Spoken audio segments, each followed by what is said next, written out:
The pricing crisis for insulin-dependent diabetics. This is a life-threatening issue. It's costing people their lives.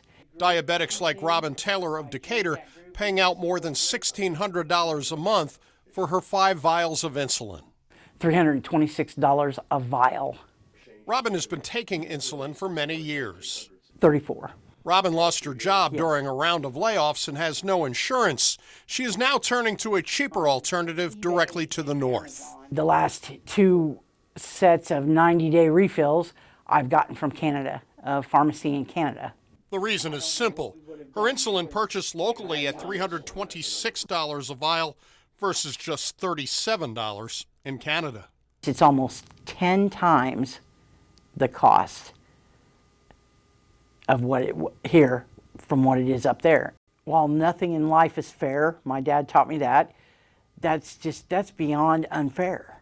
The idea of obtaining cheaper insulin from Canada came after seeing a news story showing Senator Bernie Sanders joining a group of diabetics buying their insulin from a Canadian pharmacy. Bernie Sanders went with a bus load of people. This is a vial of insulin.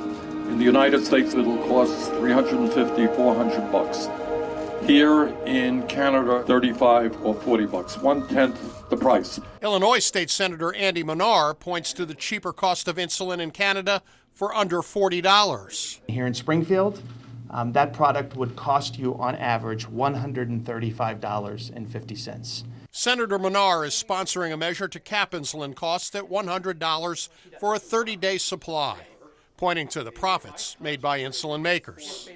That's not the American way. The American way isn't to kill people or to force a system that results in people dying in order to make money. And then this vial right here is $1,800 without insurance. Megan Blair of Harristown struggles to come up with enough money each month to pay for her insulin, which is an expensive, highly concentrated form, and at times has had to resort to rationing her insulin to make it last. I don't give myself the correct amount of insulin that I should because I'm in fear that I'm not going to be able to get any more. This challenge could end up putting me in a diabetic coma, or worse, kill me. For a month's supply of insulin to be $1,900 is nothing but profiteering of the drug manufacturers and mostly the PBMs. PBMs are the middlemen between your insurance company and your pharmacist. Dave Falk operates 14 pharmacies, including the Save More pharmacy in Nokomis. The PBMs are setting the price. They're demanding high rebates from the drug manufacturers, and that's what's driving the price up. Eliminate the PBMs and the price will fall down. Like Megan Blair, Robin Taylor had to ration her insulin one time before finding the cheaper alternative in Canada. I had 1 bottle of Humalog left, and I was trying to use it to get things back under control. People are choosing to not take their insulin because they can't afford it. If they don't have some kind of coverage, whether it be a Medicare Part D plan or Illinois Medicaid or an insurance plan, commercial insurance, they don't have a choice. The Centers for Disease Control and Prevention, CDC, issued a report over the summer saying adults were using strategies to reduce prescription costs that include not taking prescriptions as prescribed.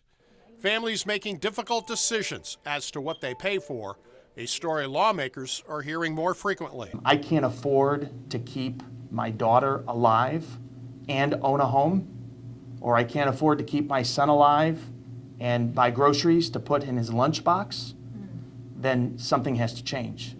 For Robin Taylor, a government cap on the price of insulin could provide an answer. They have to, Doug.